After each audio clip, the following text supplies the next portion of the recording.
Bonsoir à toutes et à tous et merci de nous rejoindre aujourd'hui. Je m'appelle Esther Ojeda de la clinique Fertilab et j'aurai le plaisir d'animer ce soir avec ma chère collègue Clara Gradoli, responsable de l'équipe de coordinatrice internationale de Fertilab, ce webinaire consacré au remboursement de la PMA à l'étranger. Au cours de cette session, l'équipe Cléma, donc Claire Dufour et Mathilde Le Tarnec, nous aidera à mieux comprendre les critères d'éligibilité, les démarches auprès de la SN, de la sécurité sociale et les bonnes pratiques pour préparer un bon dossier de remboursement. Nous garderons également un temps d'échange à la fin pour répondre à vos questions. Et tout d'abord, je vais vous expliquer la dynamique de ce webinaire. Donc voilà, tout d'abord, Claire et Mathilde, elles vous feront la présentation, vous allez voir des visuels. Après, Clara vous expliquera aussi le fonctionnement du parcours PMA chez Fertilab et aussi de l'accompagnement des coordinatrices dans son équipe. Et après, on passera aux questions. Donc, où est-ce que vous devez poser vos questions? Vous allez voir qu'il y a une section qui s'appelle chat, que c'est pour interagir entre vous. Et cette section, c'est juste pour que vous puissiez parler entre vous, mais ce n'est pas pour poser vos questions. Donc après, il y a une section qui s'appelle justement questions. Il n'y a que moi qui va les lire en haute voix, mais en toute confidentialité. C'est-à-dire qu'on ne voit pas vos noms ni vos prénoms. C'est tout confidentiel. Je vais dire, il y a une personne qui a posé cette question. Après, c'est important aussi que vous me dites sur la section questions, question pour Clara. Donc, si c'est une question pour la clinique Fertilab, c'est question pour Clara. Après, si c'est question pour Cléma, bah, vous dites question pour Cléma. Important, je sais que la plus grande partie d'entre vous, vous êtes déjà patiente de Fertilab et que vous êtes déjà en cours. C'est important parce qu'on a fait plein de webinaires par rapport au traitement, mais aujourd'hui, c'est plutôt sur tout comprendre sur le remboursement PMA et aussi sur le parcours PMA chez Fertilab. Mais comme vous pouvez voir, il n'y a pas de gynéco aujourd'hui, on l'a fait exprès. Parce que ce webinaire a eu beaucoup de succès. Je crois que c'est le webinaire où l'on a plus inscrit depuis de toute notre histoire. Donc, c'est un sujet intéressant. Et voilà, si c'est une question médicale, ça sera plutôt à vos coordinatrices ou à vos gynécos en dehors de ce webinaire. Et si c'est une question très personnelle par rapport à votre remboursement, n'hésitez pas, après ce webinaire, de contacter Claire et Mathilde. Donc, merci beaucoup.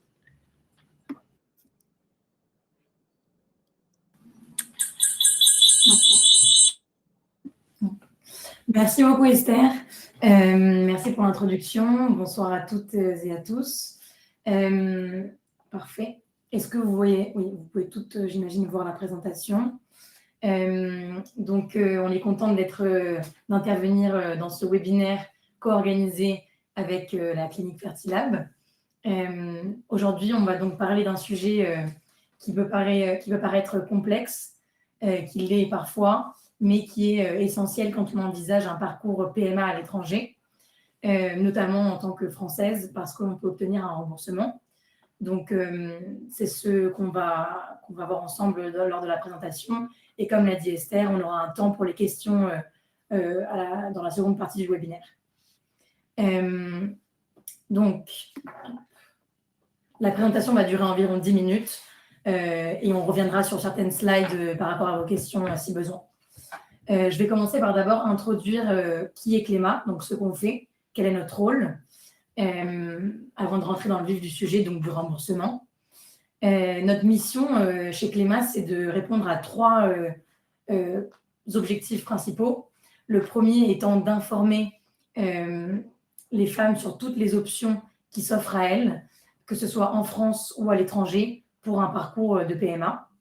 Donc, on sait que chaque parcours est différent et c'est pour ça qu'on a créé ce site pour essayer de recenser toutes les informations, que ce soit justement pour commencer un parcours en France ou bien s'intéresser à un parcours à l'étranger. Donc, notre site s'appelle clema-pma.fr et si vous avez besoin de vous informer sur tout type d'informations liées à un parcours de PMA, on vous invite à aller voir le site. Notre seconde mission, c'est la mise en relation. Donc, on propose des appels d'orientation gratuits au cours desquels on va essayer de présenter, vous allez nous présenter votre parcours PMA et vos besoins, vos critères, etc. Et notre rôle est de vous mettre en relation avec la clinique qui correspond le mieux à votre situation. Donc, on travaille avec des partenaires de confiance, en Espagne notamment, comme Fertilab, et on a d'autres partenaires, d'autres cliniques partenaires. Donc, on met en relation essentiellement avec des cliniques à l'étranger. On ne gère pas l'aspect France. Et enfin, notre troisième rôle est d'accompagner dans le remboursement, dans ce parcours PMA qui est déjà très lourd, et donc pour apporter un soutien administratif, si on peut l'appeler comme ça, dans ce parcours. Donc, on va se concentrer là-dessus aujourd'hui. C'est ce point-ci qu'on va aborder. Donc, l'accompagnement au remboursement, en quoi ça consiste? Dans les grandes lignes, on va vous accompagner dans les 2 étapes qui sont la première pour demander l'accord préalable. On va revenir dessus dans les prochaines slides, mais juste pour vous présenter comme ça largement. Donc, l'accord préalable auprès de la sécurité sociale, auprès du Centre national, le CNSE, qui est une caisse spécialisée unique en France, qui gère exclusivement les remboursements des soins réalisés dans un autre pays de l'Union européenne.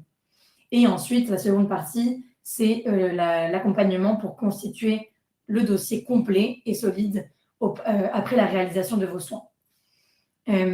Donc, on a une offre consultation qui est à hauteur de 80 € pour analyser votre situation et vous guider pas à pas. La consultation est payante lorsque les femmes viennent de la part des cliniques. Mais si vous venez sans clinique, l'accompagnement en fait est inclus dans la mise en relation et sera gratuit. Voilà, donc on va rentrer dans le vif du sujet et je vais laisser la parole à Mathilde qui va vous expliquer plus en détail en quoi consiste l'accompagnement, les différentes étapes, les critères d'éligibilité et tout ce qui va avec. Merci. Oui, les prochaines slides vont être un peu dédiées sur l'explication du remboursement. Donc, on avait décidé de commencer par un peu expliquer le CNCE parce que c'est vrai que c'est assez particulier dans les situations où on va demander des soins à l'étranger. C'est un peu différent de la sécurité sociale. C'est une première étape parce que le remboursement des PMA à l'étranger se fait en 2 étapes. Il se fait en 2 temps. Et il y a une entente préalable auprès de la CNCE. C'est ce dont vous a expliqué Claire, qui est le centre national qui va en gros examiner les demandes de soins à l'étranger. Donc, c'est eux qui vont gérer les demandes. Et la CNCE, elle a ce rôle de regarder si oui ou non, elle va accepter votre demande de soins à l'étranger. Si elle l'accepte, elle va vous donner un formulaire. Ce formulaire, il s'appelle le S2. Il est valable 1 an. Et en fait, ce qu'il faut savoir, c'est que lorsque vous avez fait votre dossier pour cette première demande d'entente préalable, la CNCE a en moyenne un délai de 14 jours pour vous envoyer ce fameux S2. La CNCE, elle intervient donc que pour les demandes de remboursement à l'étranger qui sont faites au sein de l'Union européenne et de la Suisse. Donc, avant de faire tout dossier pour la demande de l'entente préalable, on vous a préparé cette petite slide qui rappelle les critères d'éligibilité. Donc, le premier, c'est de vérifier que vous rentrez bien dans les clous de la législation française, à savoir le premier critère étant l'âge. Donc, il faut que vous fassiez votre ponction avant les 43 ans. Et si jamais, il y a aussi le transfert qui doit être fait avant les 45 ans. Il faut que votre partenaire, si jamais vous êtes en couple, ait moins de 60 ans. Et il faut que ce projet soit validé par votre gynécologue française. Vous allez voir pourquoi. Je vais vous présenter après plus en détail exactement ce qu'il faudra mettre dans ces dossiers, notamment pour l'entente préalable. Ce qu'il faut savoir, c'est que les actes qui sont pris en charge dans les demandes de PMA à l'étranger, c'est les actes qui sont déjà pris en charge en France, qui sont donc inscrits dans la loi française, à savoir les FIV classiques, les FIV avec les dons, double dons, ça peut aussi être la vitrification de vos sites, les inséminations. Tout ce qui n'est pas légal en France ne pourra pas être remboursé. Donc, la GPA ne le sera pas. En l'occurrence, si vous êtes ici, c'est parce que vous voulez faire votre soin en Espagne, donc ce n'est pas le cas pour vous. Les PGTA de confort, tous ces tests, s'il n'y a pas eu prescription médicale en France, vous ne pourrez pas être remboursé en Espagne. Il faut que vos soins, vous devez les faire aussi, comme je vous l'avais dit, au sein de l'Union européenne. Et il faut que, surtout, vous n'ayez pas atteint vos limites du point de vue de la loi française, c'est-à-dire il ne faut pas que vous ayez fait plus de 6 inséminations artificielles ou 4 tentatives de FIV. Ce qu'on entend par la tentative de FIV, ça va être la ponction et le transfert. Ça, c'est une tentative. Donc ici, on vous a un peu résumé le parcours pour le remboursement.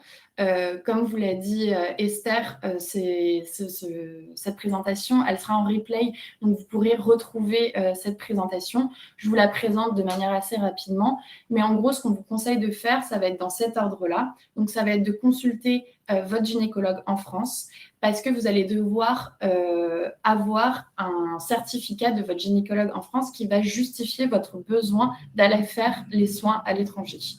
Et donc, avec elle, vous allez remplir ce CERFA, c'est ce qu'on appelle un CERFA, et vous allez constituer votre historique médical. Parallèlement, vous donc rejoignez une clinique, donc dans votre cas Fertilab, avec qui vous allez faire aussi un rendez-vous gynécologue au sein de cette clinique, et vous allez donc avoir votre prescription pour votre soin. Vous obtenez un devis. Ce devis, il est hyper important, ça va être un peu le document clé pour l'envoi de votre dossier auprès de la CNCE, pour donc ce qu'on appelle l'entente préalable. Une fois que vous avez eu votre CERFA, votre devis, vous allez envoyer votre dossier à la CNCE.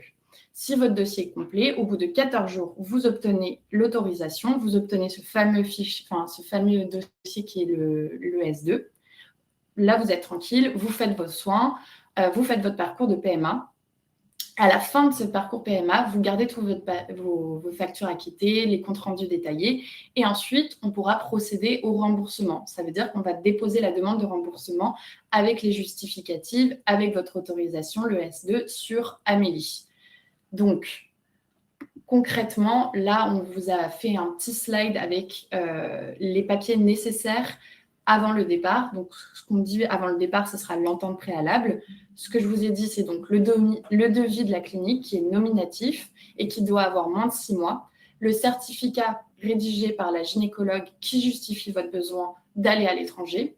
Une lettre de motivation avec toutes les informations nécessaires sur pourquoi vous voulez faire une PMA et pourquoi à l'étranger, qui doit être signée par les 2 parents. Votre historique médical, donc avec toutes les tentatives qui ont été faites en France, et vous devez rien signer. Parce qu'en gros, la signature, ça montre à la sécurité sociale que vous n'êtes pas engagé avant avec la clinique. Au retour, donc une fois que vous avez fait vos soins, il faudra donc envoyer sur Amélie la facture, le relevé bancaire avec toutes vos preuves de débit, les comptes rendus médicaux, votre formulaire et les documents qui sont tamponnés par la clinique, et ainsi les frais de transport qui vous sont aussi remboursés par la sécurité sociale. Pour votre information, je ne vais pas tout vous dire, mais en gros, on vous a mis le tableau avec les références de remboursement de la sécurité sociale pour que vous ayez déjà un premier aperçu de ce que vous pouvez obtenir comme remboursement. Donc voilà, nous, ce qu'on vous propose en gros chez Cléma, c'est un appel d'orientation pour essayer d'abord de comprendre votre parcours. Si jamais vous voulez qu'on vous aide avec les démarches administratives, nous avons un premier appel où on va constituer ensemble votre dossier d'entente préalable. Ensuite, on vous laisse faire vos soins. Une fois que vos soins sont réalisés, on a un deuxième appel avec vous pour finir le dossier final afin d'obtenir le rendez-vous, afin d'obtenir le remboursement complet de la sécurité sociale. À savoir qu'une fois que vous avez obtenu ce remboursement, vous allez pouvoir aussi demander un remboursement auprès de vos mutuelles, car certaines mutuelles viendront compléter le remboursement de la sécurité sociale. Voilà.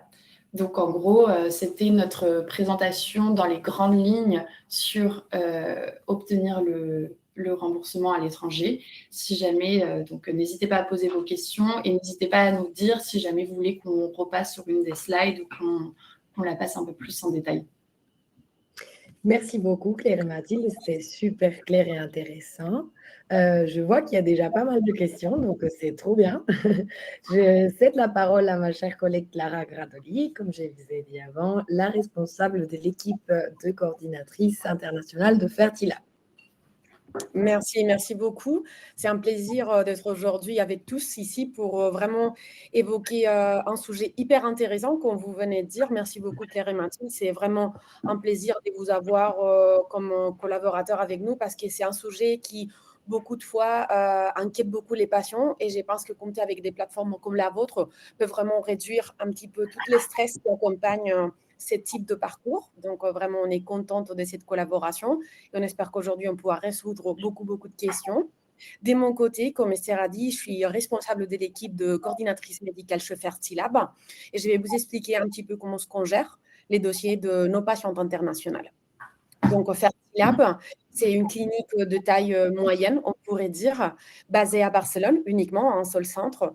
Et ça fait plus de 15 ans que nous rendons service à des patients internationaux, c'est-à-dire des patients qui n'habitent pas à Barcelone ni en Espagne et qui ont besoin de nos services, soit parce que voilà, les délais d'attente dans leur pays, c'est assez long, soit parce que la loi est beaucoup plus restrictive chez eux et ils décident de venir à Barcelone parce que vraiment, j'imagine que la plupart des personnes connectées le savent, mais l'Espagne, c'est les pays pionniers en tout ce qui est PMA. Donc, vraiment, ça fait partie le plus grand nombre de nos patients. En fait, c'est les patients internationaux. Donc, justement, on compte avec une équipe de gynécologues spécialistes en PMA qui parlent la langue des patientes qui vont suivre, ce qui est génial. Mais ce n'est pas pour la totalité de nos spécialistes. Donc, c'est pour cela qu'elle a la figure de la coordinatrice médicale qui est à la fin la personne responsable de connecter, d'assurer que tout se passe bien tout au long du processus entre les patients et les médecins, d'accord, pour garder la communication et pouvoir assurer que tout se passe bien et rendre le plus facile possible le chemin dès que la patiente nous contacte pour prendre rendez-vous avec une de nos gynécologues jusqu'au vraiment l'accouchement et même après, on reste en contact avec les patientes. Donc, on est un petit peu le lien et on agit aussi en tant que traductrice qu'il faut faire des consultations éventuellement avec des spécialistes plus spécifiques comme ça peut être l'andrologue, les génétistes ou l'immunologue, qui sont des spécialistes hyper précieux, mais parfois ils ne parlent pas la langue de la patiente. Donc, on agit en tant de traductrice aussi. Et bien sûr, on accompagne en présentiel aussi les patientes lorsqu'elles se déplacent déjà à Barcelone, soit pour des rendez-vous avant l'intervention, comme ça pourrait être par exemple des tests préalables ou en dépôt spermatique, et bien sûr aussi lors de rendez-vous proprement pour les interventions, soit l'insémination, la ponction ou le transfert. D'accord ? Donc, un petit peu, nous sommes la figure qui accompagne les patients tout au long du processus. On est une équipe assez grande déjà pour assurer que les patients ont, de lundi à vendredi, l'accompagnement de la coordinatrice en charge de leur dossier, mais aussi on fait de garde le week-end et le jour férié pour assurer que toute urgence sera gérée le jour même. D'accord. En PMA, heureusement, il n'y en a pas des urgences hyper importantes, mais il y en a des petits cas aussi, comme ça peut être une patiente qui a un doute de médication importante à résoudre et des douleurs après le transfert ou après la ponction. Donc, des petites choses qu'il est important de gérer en urgence et notre équipe travaille jour à jour pour que cela soit le cas. Donc, je vais vous expliquer en grande ligne comment cela serait un parcours de PMA avec Fertilab. Et puis après, on laisse, parce qu'il y en a pas mal de questions. Donc, comme c'est là, on va pouvoir vous aider au plus.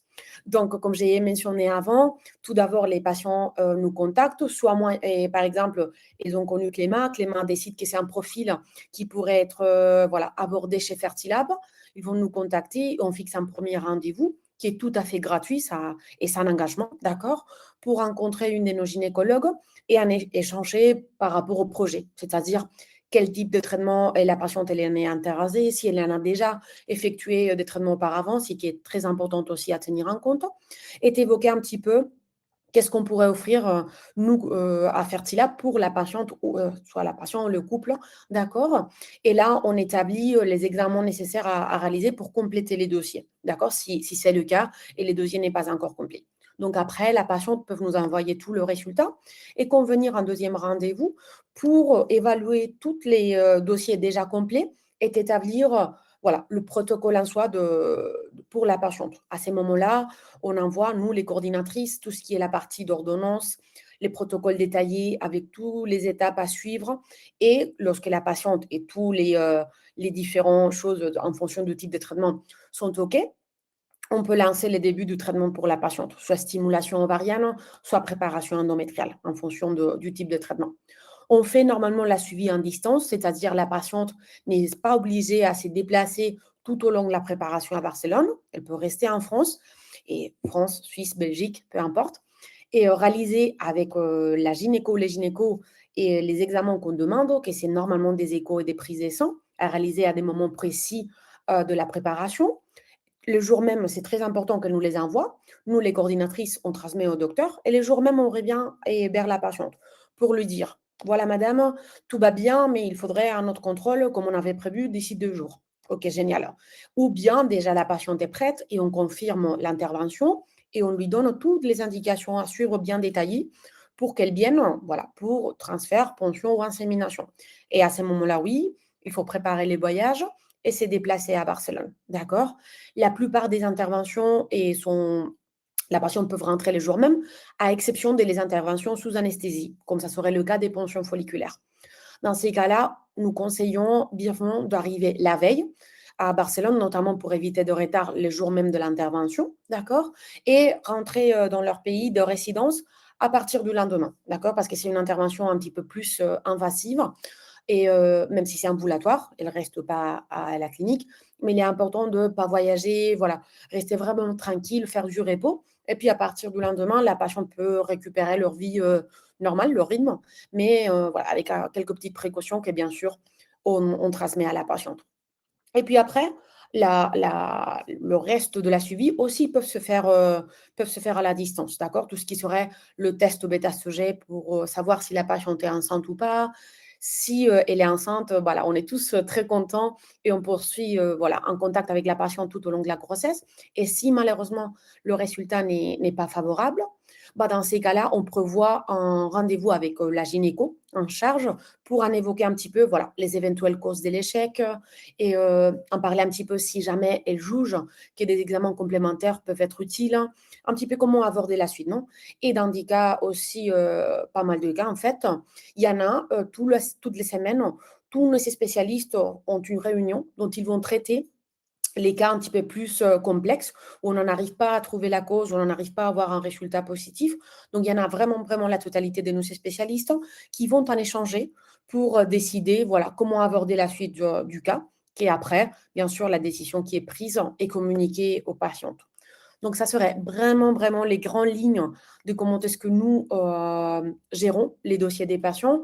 Pour nous, les plus importants est de pouvoir offrir aux patients une équipe qui restera le même tout au long du processus, soit gynéco et coordinatrice médicale, accompagnée des spécialistes et si besoin, d'accord, mais vraiment traiter chaque cas de manière individuelle et personnalisée, tenant en compte pas uniquement les souhaits de la patiente au moment présent, mais aussi tout ce qu'elle a vécu auparavant, pour assurer que la décision qu'on prend, le plan qu'on propose soit le meilleur pour chaque cas, et surtout tenant en compte de tous les petits facteurs, parce que de plus en plus, la PMA avance beaucoup, et de plus en plus, on sait qu'il y en a beaucoup, beaucoup de facteurs qui sont impliqués dans la fertilité. Donc, il faut vraiment avoir une vision globale pour ainsi pouvoir offrir le mieux.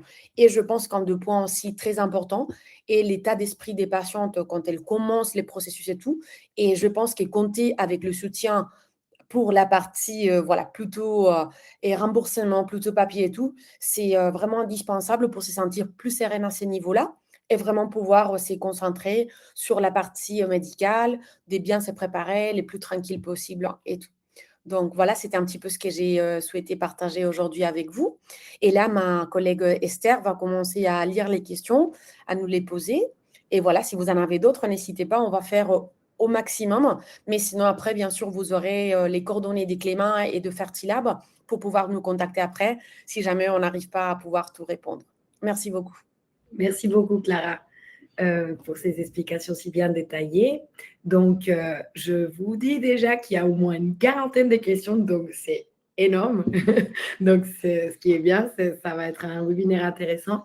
Mais je sais déjà, après une cinquantaine de webinaires qu'on a fait, je sais déjà que malheureusement, on ne va pas avoir le temps de tout finir.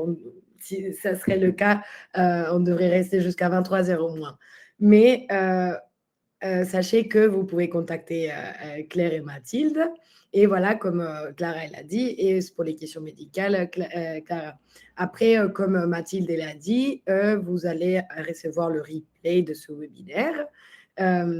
Et donc, voilà, pour les questions qui ne pourront pas être répondues, n'hésitez pas de nous contacter. Donc, je commence par la toute première. Si on a déjà un devis chez Fertilab, est-ce possible d'en avoir un autre conforme aux attentes de la CNSE? Merci pour la question.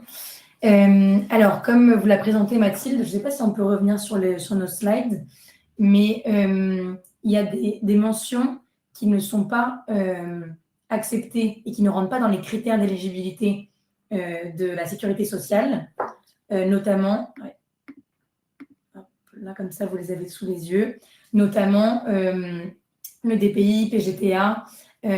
Si ça apparaît sur le devis, ça sera probablement refusé par le CNSE.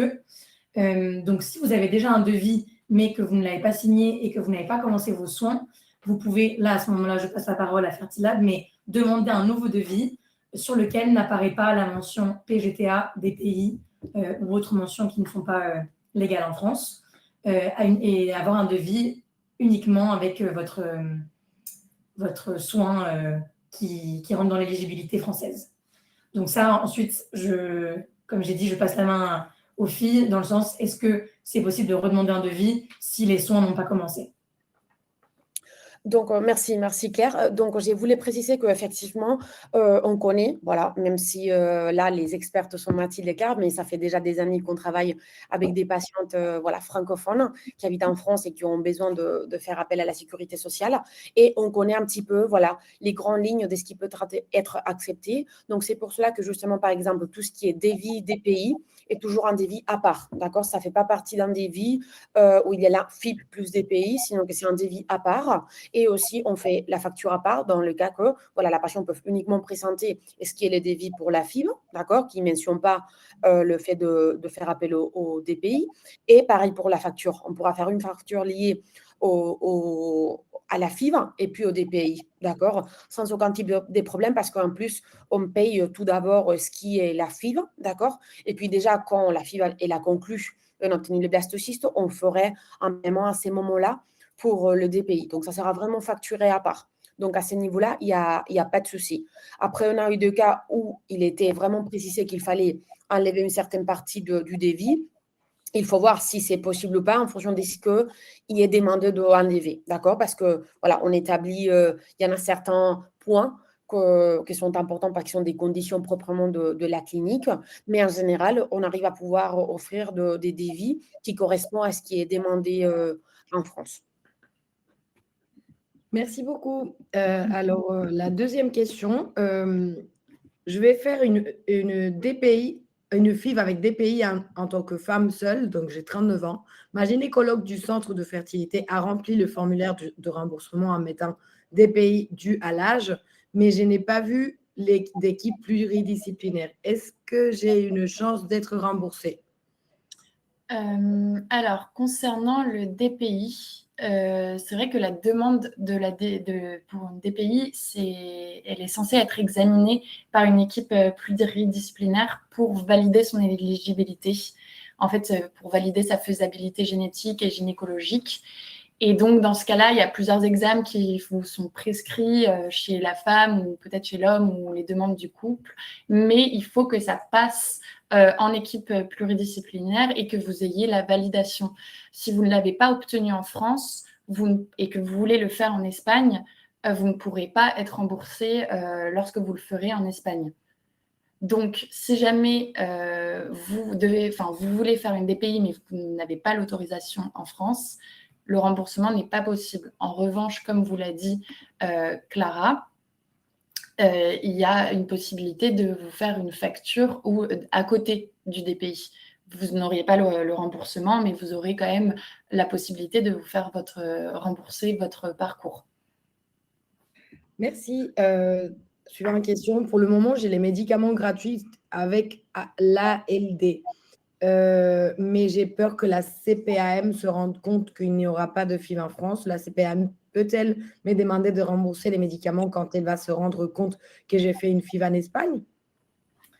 Alors, la prise en charge des médicaments via l'ALD, elle est liée à une prescription médicale française. Donc, si votre gynécologue française a prescrit ces médicaments dans le cadre de votre parcours, ils sont en principe remboursables indépendamment du lieu où vous allez faire votre FIV. D'autant plus que la loi bioéthique de 2021 et les directives européennes autorisent les soins en PMA dans un autre pays de l'Union européenne. Donc, vous n'êtes pas en situation illégale. Merci. Oui, pardon. Non, c'est bon. Est-ce qu'un PGTA, donc un DPIA, demandé au vu du résultat du test de fragmentation spermatique est considéré comme recevable par la CNSE? Excusez-moi, j'ai du mal à dire Pas de souci. Non, en gros, le PGTA, c'est pas autorisé. En France, c'est interdit. Donc, il faut savoir que pour obtenir le remboursement à l'étranger, ce sont les mêmes critères que pour l'obtenir en France. Et comme le PGTA est interdit en France, parce que la loi considère que c'est une pratique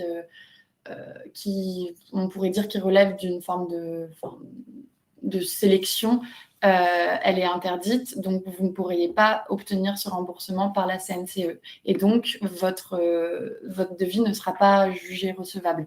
Encore une fois, comme vous l'a dit Clara, c'est toujours un peu la même stratégie qui est de faire une facture à part et de ne pas l'envoyer à la CNCE. Et puis, pardon, je me permets d'ajouter, juste que depuis mon expérience, là, après, il faudrait voir chaque cas de manière individuelle, mais en général, le seul cas qu'on a eu de PGT qui a été remboursé en France, ça n'a pas été le PGTA. Le PGTA, c'est celle qui étudie les anomalies chromosomiques, mais le seul qui a été accepté en France, c'est lorsqu'il existait déjà, soit chez les patients, soit la patiente, ou toutes les deux, des maladies importantes, quoi, qu'il fallait, oui, déceler dans les embryons. D'accord? C'est déjà un PGT-M, donc pour des maladies monogéniques. Donc, c'est déjà des cas plus complexes qui pourront, oui, effectivement être remboursés. Mais en général, sauf erreur de ma part, je n'ai jamais eu un cas de PGTA qui a été remboursé en France. Donc, Et comme tu as dit, Clara, c'est le PGT-M et le PGT-SR qui sont pris en charge en France. Mais exactement. Le SR, c'est quand il y en a des anomalies dans le karyotype. À nouveau, il faut que ce soit des anomalies dans le karyotype assez importantes parce qu'on peut avoir des anomalies, mais qui livreraient. On dirait qu'ils ne pourront pas éventuellement avoir des risques, même si nous considérons nécessaire de le faire, mais en France, ils sont plus stricts au niveau de quoi vraiment il est grave, on dirait, pour y faire appel. Mais le PGTA, non, c'est déjà des cas plus complexes. Merci. Donc, où trouve-t-on le CERFA à faire compléter par notre gynécologue qui argumente la nécessité de faire les soins à l'étranger? Alors, le CERFA, vous pouvez le trouver sur le site de Amélie. C'est un document PDF que vous pouvez télécharger. Normalement, votre gynécologue qui est spécialisé dans les parcours de fertilité le connaît, mais si jamais vous voulez l'obtenir avant votre rendez-vous, vous le trouvez sur le site de amélie.fr. Après, n'hésitez pas, si jamais vous pouvez totalement prendre rendez-vous avec nous pour qu'on vous accompagne dans ces parcours et on vous donnera tous les documents nécessaires pour constituer votre dossier pour l'entente préalable. Merci. Donc, j'ai fait 3 FIV en France. Je me suis séparée. Est-ce que le compteur des FIV revienne à 0? Je viens d'avoir l'accord pour la 4e FIV. Mais dans le cas où ça ne fonctionne pas, je souhaiterais savoir s'il y a la possibilité d'en faire d'autres avec remboursement. Alors, comme l'a dit Mathilde, on est sur la bonne slide. On a droit à 4 FIV remboursés qui comprend la France et l'étranger.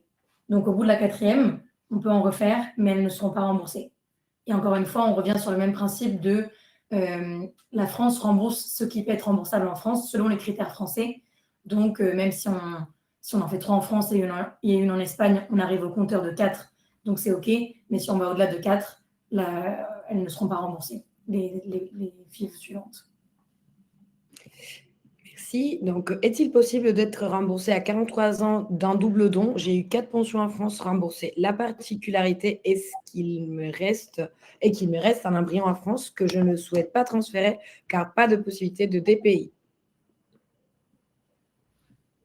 Alors, les règles pour être remboursé, c'est de faire la ponction avant les 43 ans. Et le transfert peut être fait, pour le coup, avant 45 ans. Merci. Donc, les limites d'âge sont-elles strictes ou exigent-ils une possible dérogation? Alors non, les limites d'âge sont strictes quand on parle de remboursement.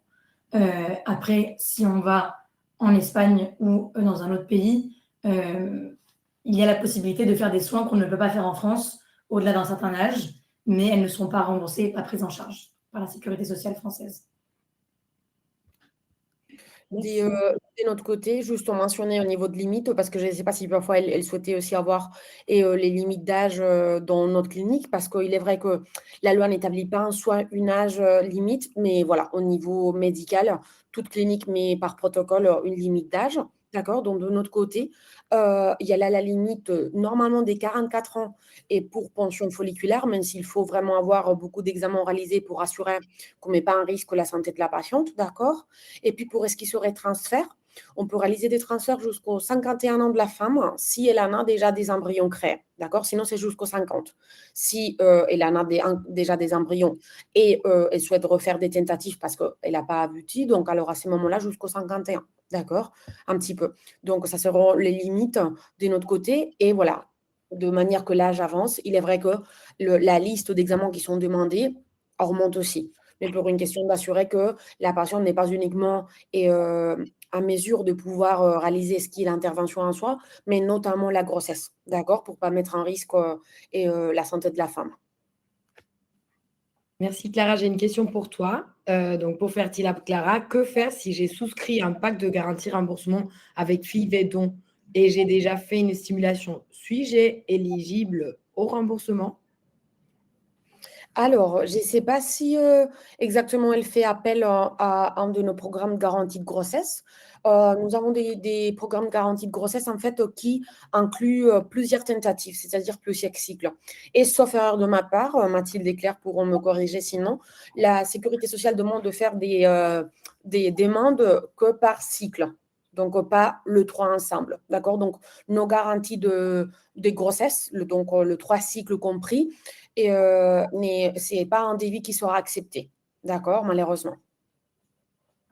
Et juste pour compléter, donc je ne sais pas si Fertilab peut du coup démorceler le devis en faisant des devis séparés, mais en effet, comme a dit Clara, quand on fait une demande auprès du CNSE, on fait une demande pour un soin, donc une PMA, mais on ne peut pas faire une demande pour plusieurs. Donc, soit vous arrivez à vous mettre d'accord avec la clinique et vous obtenez un devis pour une première PMA, mais en tout cas, c'est sûr que le devis avec le pack garantie, ça ne passera pas. Exactement, c'est ça. Merci. Donc, bonjour, j'ai déjà fait une FIV et j'ai fait la demande de remboursement en 2 temps, une fois pour la pension et une fois pour le transfert. Est-ce que ça va être refusé? Merci. Alors, encore une fois, quand on fait une demande, quand on fait l'entente préalable, donc quand on fait la demande avec le gynécologue et qui remplit le CERFA en expliquant quel est votre projet PMA, il faut que ça soit un projet PMA. Donc, il va expliquer que vous allez faire, je ne sais pas, une PMA ou autre en Espagne. Et en fait, il faut que ça soit en lien avec ensuite le devis de la clinique.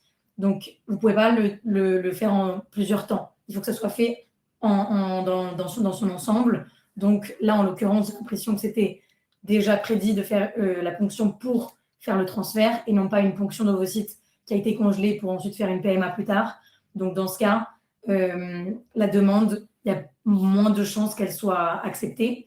Il faut que ça soit ce que le gynécologue écrit dans le CERFA et donc le parcours en entier. Merci. On a plein de questions. Bonjour, est-ce qu'il est possible de demander un remboursement pour une FIV qui a eu lieu en 2021 et qui a donné naissance à mon fils en 2022? Non, je pense qu'il ne sera pas possible de demander un remboursement pour cette FIV parce que, encore une fois, il y a ce processus qui se fait en 2 temps avec l'entente préalable où vous obtenez l'autorisation de la sécurité sociale de faire vos soins à l'étranger. Or, comme vous n'avez pas fait cette entente préalable, ce n'est pas possible après de demander le remboursement une fois que ça a été fait sans cette entente préalable. Vraiment, le formulaire S2, ça va être le papier qui va vous donner l'autorisation d'après faire la demande auprès de la sécurité sociale.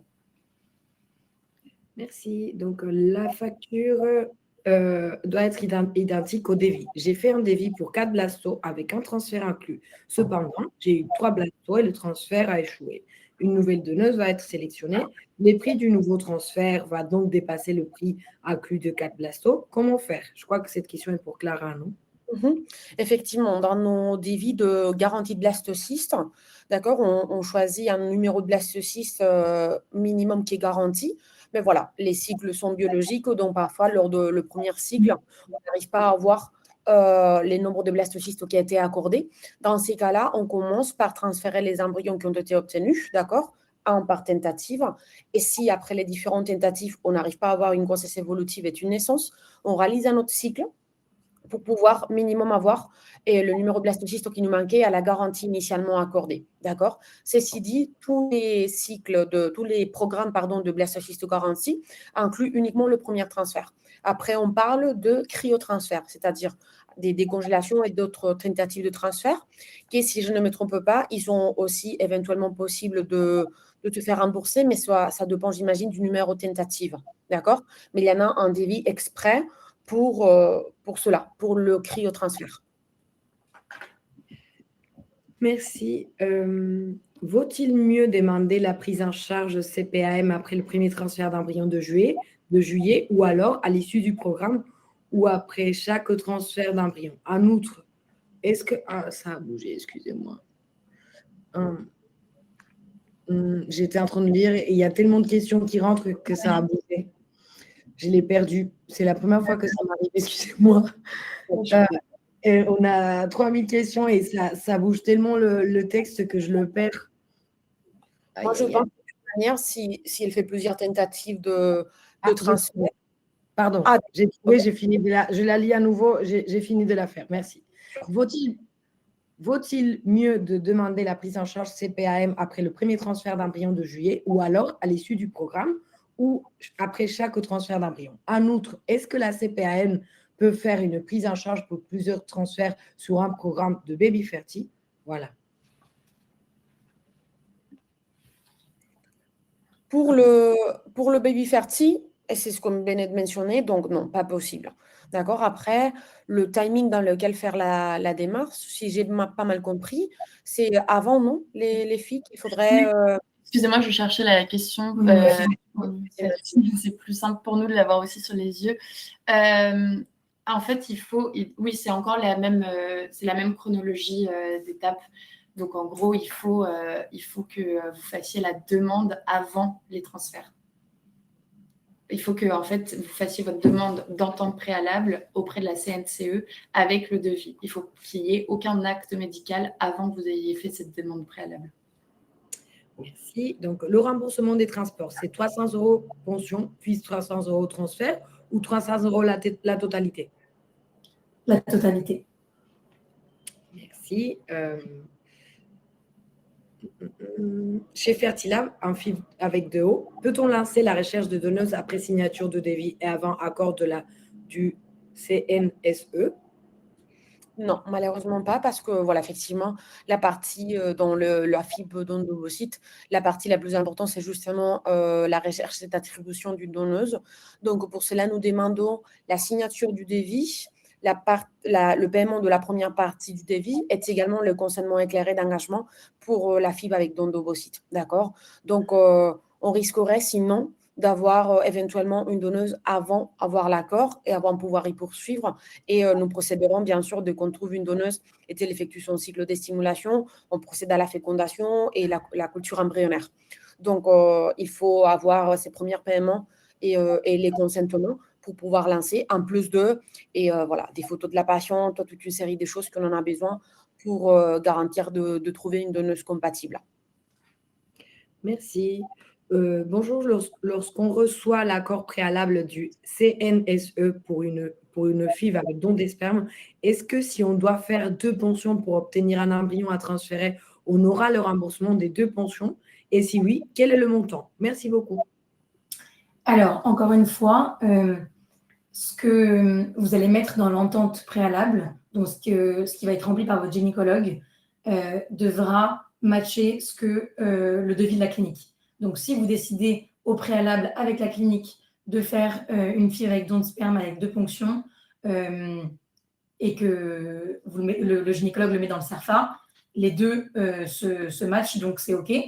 En revanche, si vous en faites une première qui ne marche pas, vous devrez recommencer en fait votre demande de remboursement et redemander l'entente préalable. En fait, il faut vraiment que votre je vais remettre la slide, c'est plus clair, mais quand on fait la demande, quand votre gynécologue vous remplit le document avec le soin que vous allez faire dans la clinique, il faut que ça matche avec le devis de la clinique. Il ne faut pas que ce soit un protocole qui soit différent de ce que votre gynécologue a proposé dans l'entente préalable. Voilà. Si mon gynéco a déménagé, il m'a rempli les documents pour le CNSE, mais il ne me suivra plus. Dois-je faire remplir le document à mon nouveau gynécologue? Alors, s'il a rempli le document et que vous avez déjà envoyé le dossier d'entente préalable et que vous avez reçu votre formulaire, il n'y a pas de problème. Si vous êtes suivi par un nouveau gynécologue et vous êtes plus à l'aise avec le fait qu'il vous suive sur tout le parcours, vous pouvez redemander à votre nouveau gynécologue de vous remplir le SERFA. En général, les gynécologues, s'ils acceptent de vous suivre dans votre parcours, il n'y a pas de problème pour qu'ils remplissent à nouveau le SERFA, tout en respectant les délais dont on a parlé. Donc, il ne faut pas qu'il y ait eu d'acte médical. Voilà, ce disait Mathilde tout à l'heure. Passé 43 ans, aucune chance d'un accord d'entente préalable? Ça reste les critères de la loi française qui est que la ponction doit être faite avant les 43 ans et le transfert avant les 45 ans. C'est les mêmes critères que dans la loi française et normalement la CNCE fait en sorte de les respecter aussi. Il y a une patiente qui nous demande, est-ce que vous pouvez remonter la slide qui détaille les éléments du dossier avant départ et après retour? Hop. De toute façon, cette présentation, sinon, si vous contactez Claire et Mathilde pour être prise en charge par elle et accompagnée par elle, elles pourront peut-être vous l'envoyer. C'est bien ça, Mathilde et Claire? Bien sûr. Merci. L'analyse par fragmentation est-il remboursable en France? Alors. Le test de fragmentation de l'ADN spermatique, en fait. Moi, je ne. Attends, j'ai perdu aussi les. Ah. Excuse-moi, Esther, à quelle question? J'ai pas. Oui, en fait, la personne demande si le test de fragmentation, je crois qu'elle veut dire le test de fragmentation de l'ADN spermatique. Oui. Est-il remboursable en France? Alors, je crois que non. Non, comme dit Mathilde, il faut que ça passe devant une commission. Et il faut que ça soit justifié par des problèmes génétiques ou par d'autres raisons médicales. Mais la raison pour laquelle on dit de ne pas le mettre sur le devis, c'est que ce n'est pas remboursable si c'est juste par confort. Merci. Donc, cette question, je vais la répondre moi-même. Est-ce que le délai de réponse pour un premier entretien infertilable est plus rapide avec une lettre d'accompagnement de notre gynécologue? Alors, moi-même, c'est moi qui s'occupe des patientes qui viennent de la part d'une plateforme comme Cléma ou des gynécologues francophones. C'est vrai que si vous m'écrivez moi directement, je vous appelle moi directement au lieu du département de premier contact et on essaie de vous donner de la priorité pour un premier rendez-vous. Mais en ce moment, on a des délais malheureusement pour tout le monde, parce que les agendas elles sont bien pleines, mais c'est pas autant de temps que ça. Des fois, c'est 3 semaines, mais c'est le temps qu'on met à composer le dossier, quoi. Le temps qu'on met à faire à remplir des documents, à faire les examens en manquant. Donc, là, le premier rendez-vous, il est programmé toujours quand il y a la première place, en fait, le premier créneau. Mais c'est vrai que pour être appelé, si vous me contactez moi directement, je vous appelle directement, je vous donne les renseignements correspondantes. Donc, je passe à une prochaine question. Fertilab me propose le pack de 3 inséminations. Comment sera géré le remboursement? Ne faudra-t-il pas que je prenne insémination par insémination pour garantir un remboursement? Voilà, ici on est dans le même scénario que pour le baby fertile. D'accord, de notre côté, voilà, il est possible de rendre à la patiente aussi, parce qu'en fait, le devis pour l'insémination, elle est même pour un cycle individuel que pour le pack de 3, sauf que la patiente coche l'option qu'elle décide de réaliser avec nous. Le problème arrive un petit peu après, parce qu'effectivement, les montants n'est pas le même. Donc, n'y est pas les mêmes, n'y est pas 3 fois une tentative pour le PAC. Donc, le PAC, au niveau économique, on va dire, est plus favorable parce que les prix est réduit que si on fait de manière individuelle.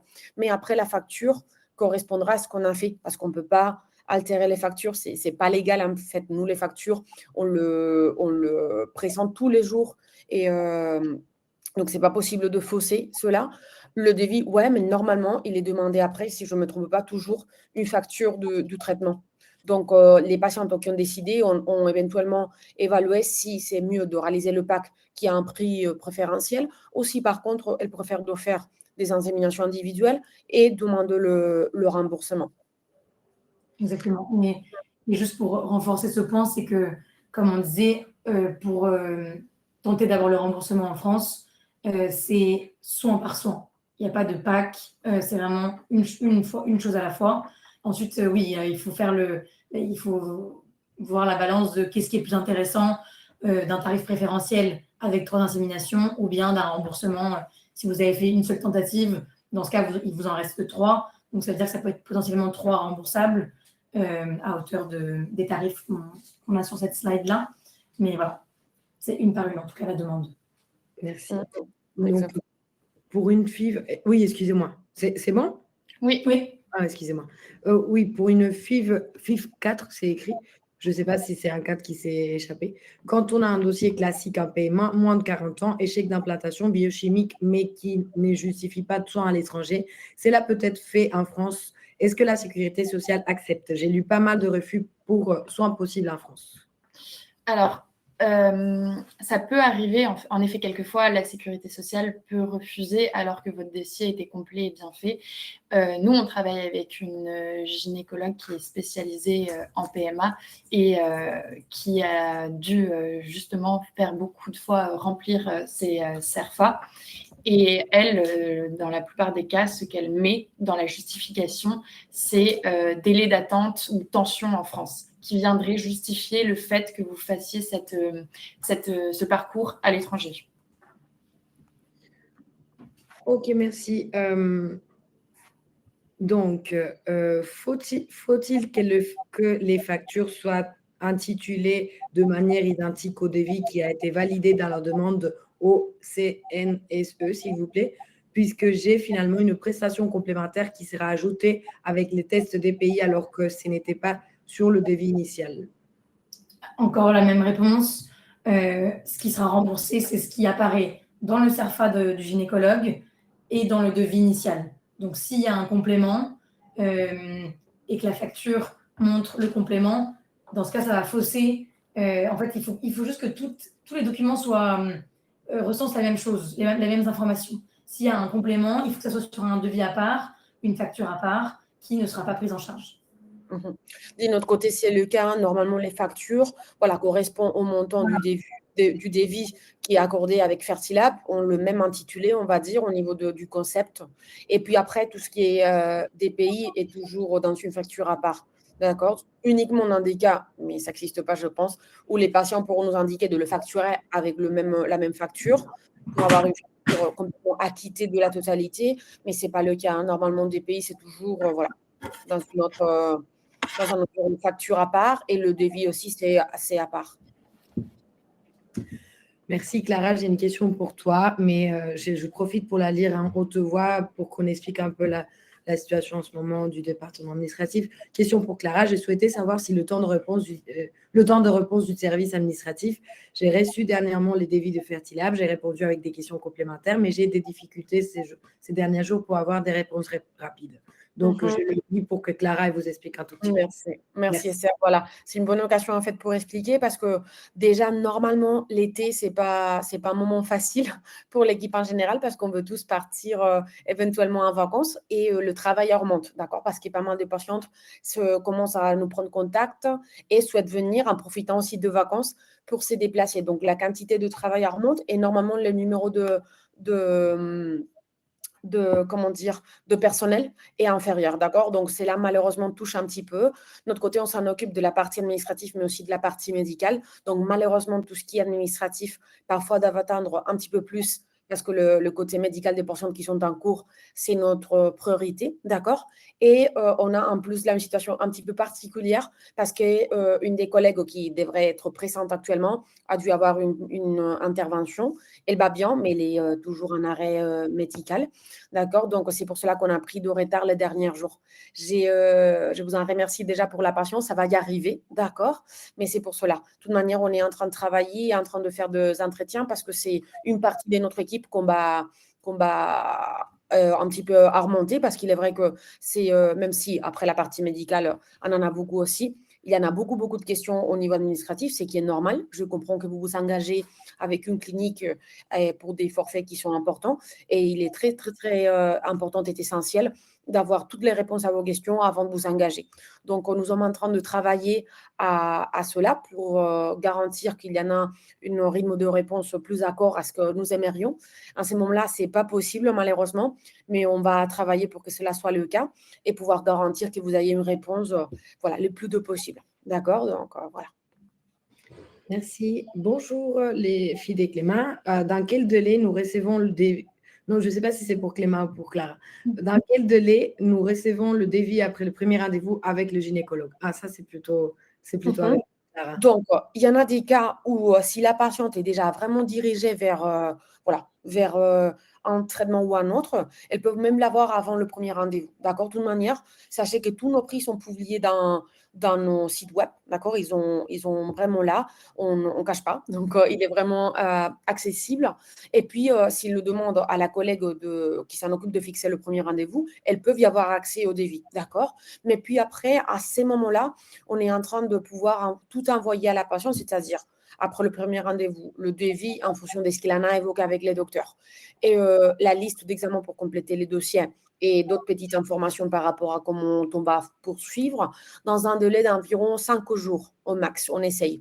Mais voilà, si c'est un petit peu plus, c'est parce que, voilà, ce que je viens d'expliquer avant. Mais l'idéal, ça serait dans un rythme normal, on arrive à le faire dans le 2-3 jours qui suit la consultation. Mais à ce moment-là, c'est un petit peu large. Merci. Alors, on va lire encore 2 questions et malheureusement, on va devoir finir. Pour toutes les questions qui ne pourront pas être répondues, n'hésitez pas de contacter, comme vous voyez ici, Clément. L'adresse contact@clément-pma.fr ou si c'est pour des questions de Fertilab, vos coordinatrices ou vos coordinatrices administratives en ayant un peu de patience. Merci Clara d'avoir expliqué la situation à ce moment. Donc, dans le cadre d'une FIV avec don d'ovocytes, quel est l'âge limite? Sur quelle date la CNSE se base? Date du débit, date du début, date de fin du protocole. J'aurai 43 ans début septembre et j'aimerais savoir le délai qui me reste. Donc, encore une fois, c'est selon les mêmes critères que la loi française. Il faut que donc, votre transfert soit fait avant les 45 ans. Merci. Dernière question. Question pour Clément. La facture doit être identique au devis. J'ai fait un devis de 4 blasto. C'est là, je l'ai déjà lu peut-être. Oui, je crois qu'on l'a lu. Excusez-moi. Pas de souci. Là, je me permets, lorsque tu cherches la dernière, Esther, juste parce que je vois que ça, c'est une question qui arrive souvent, dire que même si ça ne sera pas remboursé le DPI, il est tout à fait possible de réaliser FIP DPI avec nous. D'accord? Là, c'est une des points qui vraiment est simple parce que ça se paye dans une étape différente et ça se facture différemment aussi. Donc, tout est à part. Les devis sont 2 devis différents. Il y a devis FIV, il y a devis DPI. Donc, à ces niveaux-là, parce que je sais que c'est un type de traitement, un type de technique et qui est très intéressante pour les patientes françaises. Donc, à ce niveau-là, c'est tout à fait possible. D'accord? Ne vous inquiétez pas. Juste les documents qui font appel au DPI, vous les gardez pour vous et c'est tout. Et puis, vous présentez le reste pour le remboursement. Merci. Je reviens.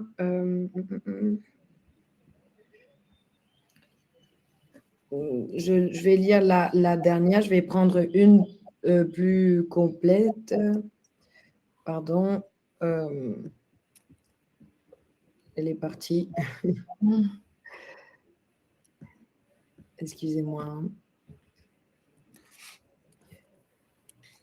Dans les pièces à fournir à la CNCE, vous parlez d'un historique médical complet. Personnellement, j'ai fait les examens en France, tout est bon, mais à un temps d'attente trop long.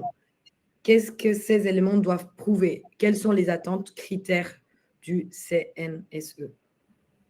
En fait, le CNSE, ce qu'il va faire, c'est qu'il va avoir un dossier le plus complet possible pour traiter la demande. Et encore une fois, pour des soucis de légal, pour que ça rentre dans les critères éligibles en France, mais aussi pour comprendre le cas et pour aussi comprendre, en effet, pourquoi la personne souhaite partir à l'étranger pour faire son parcours. Donc, l'historique est important pour expliquer ce qui n'a pas marché.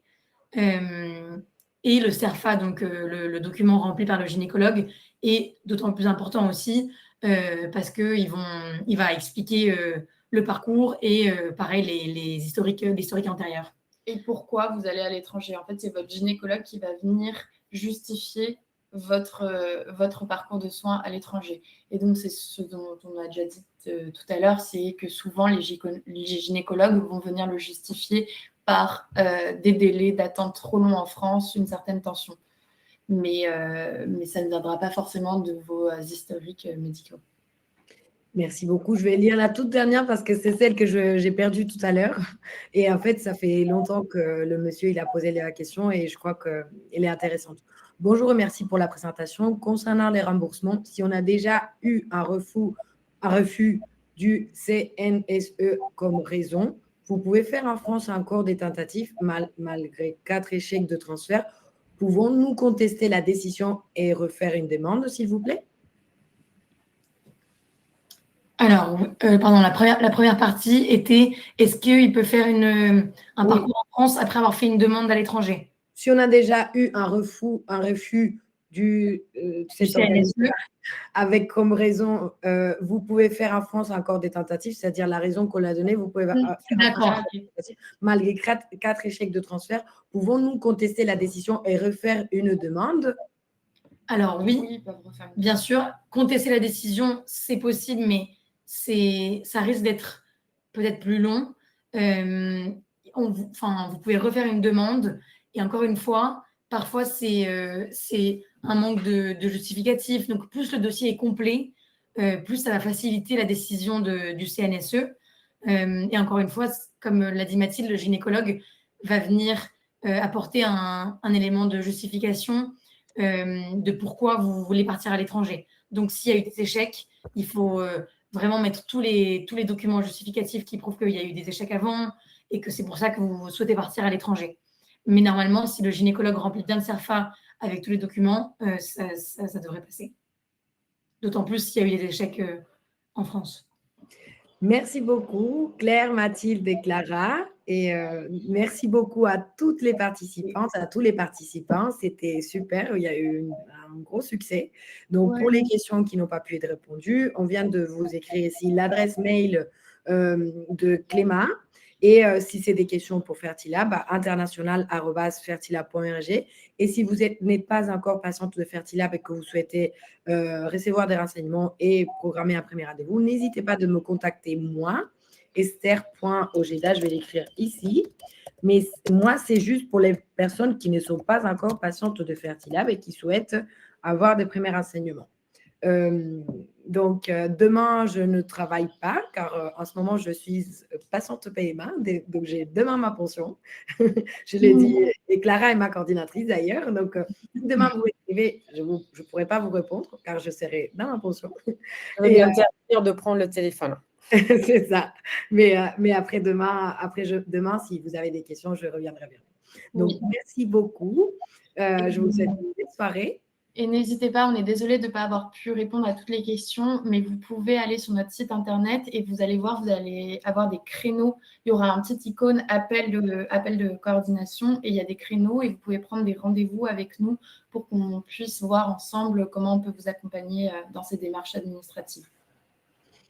Bon, merci et très belle soirée. Et demain, le replay va vous arriver de la part de Livestorm maintenant. Merci. À bientôt. Merci beaucoup. Bonne soirée. Au revoir. À bientôt. Au revoir.